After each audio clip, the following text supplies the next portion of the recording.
হাইলাকান্দিত অঘটন বিদ্যুতৰ চিঙা তাৰত বিদ্যুৎস্পৃষ্ট হৈ মৃত্যু 4 বছৰীয়া শিশুৰ অসম মিজোৰাম সীমান্তৱৰ্তী জলনাচেৰা গাঁৱত সংঘটিত হৈছে এই ঘটনা যোৱা নিশা হোৱা ধুমুহাৰ ফলতে গাঁৱৰ মাজেৰে যোৱা বিদ্যুৎ পৰিবাহিতাৰ ছিঙি গৈছে কণমানিজনী এই চিঙা তাৰডালৰ সংস্পৰ্শত অহাৰ লগে লগে কৰুণ মৃত্যুক সাৱটি ল'বলগীয়া হয় এতিয়া এই ঘটনাক কেন্দ্ৰ কৰি চেপা উত্তেজনা বিৰাজ কৰিছে গোটেই গাঁওখন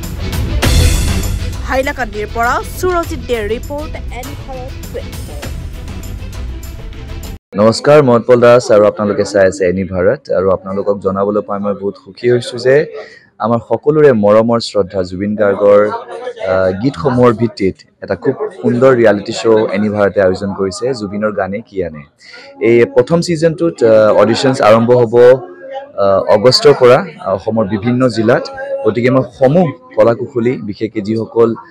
প্ৰতিভাশীল গায়ক গায়িকা আছে আমাৰ সমাজত তেওঁলোকলৈ মই এটা আহ্বান জনাইছো তেওঁলোকে প্ৰস্তুত হওক এই ৰিয়েলিটি শ্ব'ৰ বাবে আৰু তাৰিখটো হৈছে 15 আগষ্ট 2024 চন এনি ভাৰতৰ অডিশ্যন জুবিনৰ গানে কি আনে